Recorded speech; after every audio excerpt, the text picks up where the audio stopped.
بتائیے گا کہ آپ نے جیسے کہا کہ اب آپ کسی نے فیصلہ کر لیا تو کیا جو فائنانس بل ہے گزشتہ سال تو آپ نے تحفظات کے باوجود حمایت کی تھی حکومت کی، اب موجودہ فائنانس بل کی آپ حمایت کریں گے یا مخالفت کریں گے یا ووٹنگ میں حصہ نہیں لیں گے، کیا کریں گے؟ دیکھیں نا، جب ہم نے حکومت کا ساتھ ہی چھوڑ دیا ہے تو بیگانی شادی میں پھر عبداللہ دیوانے ہم کیوں بنے؟ مولانا صاحب یہ بتائیے گا کہ ابھی جیسے آپ نے اعلامی میں یہ کہا کہ بلوچستان کی صورتحال کا جائزہ لیا گیا،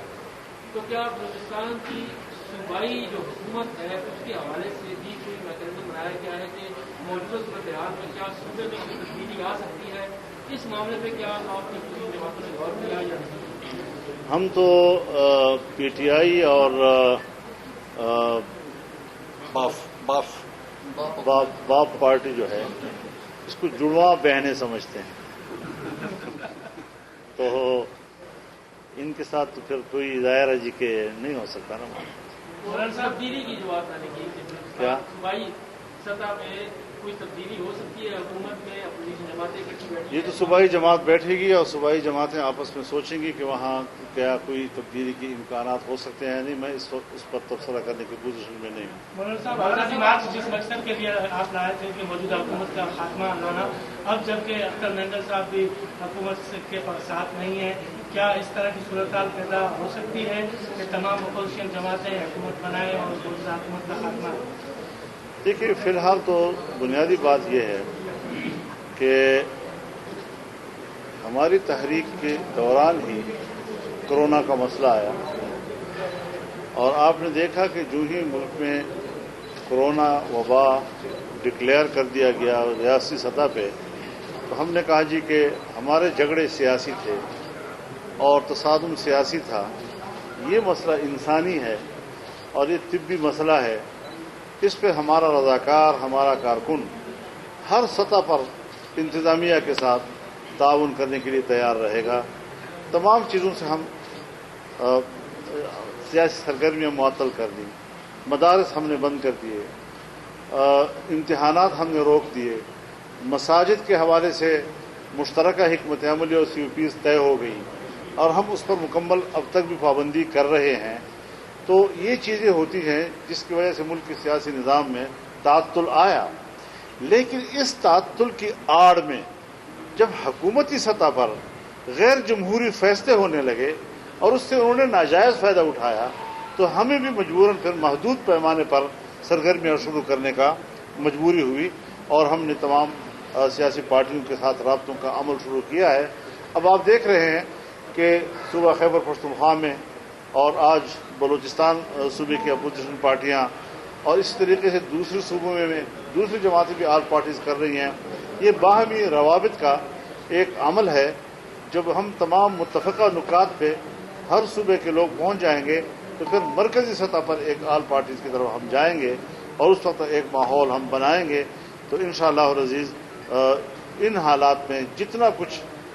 اپوزیشن کے پلیٹ فارم پر ہو سکتا ہے اور عام آدمی کی جو ہم ترجمانی کر سکتے ہیں، اس کی نمائندگی کر سکتے ہیں، اس میں ہم میدان میں آ گئے ہیں اور انشاءاللہ العزیز یہ عمل آگے بڑھے گا۔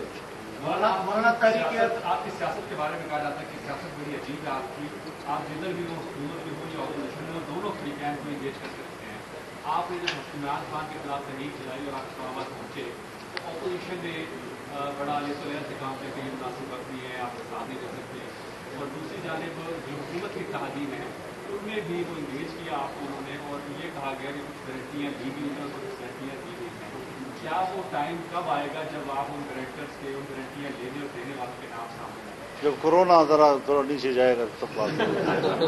اچھا مولانا، کوئی تحریک عدم اعتماد کا آپشن بھی ہے اپوزیشن کے پاس؟ وزیر اعظم کے خلاف تحریک عدم اعتماد کا آپشن کوئی ہے تیرے غور؟ دیکھیے، تحریک عدم اعتماد جو ہے وہ ایوان کے اندر کے اراکین کی تعداد اور اس کے اوپر شمار ہوتی ہے۔ اکثریت تو ہمارے پاس پہلے بھی تھی، لیکن سینٹ الیکشن میں، چیئرمین کے الیکشن میں کیا ہوا کرتا؟ تاریخ کا ایک بہترین واقعہ ہم نے تاریخ کے اوراق پہ چھوڑا ہے۔ تو ایسی صورتحال میں آپشن تو ہے، اس میں تو کوئی شک نہیں ہے، لیکن اس کو عملی جامہ پہنانا، اس کو وہ نتائج حاصل کرنا، اس پر تو ایک دفعہ نہیں بار بار سوچنے کی ضرورت ہے۔ مولانا صاحب، آپ کی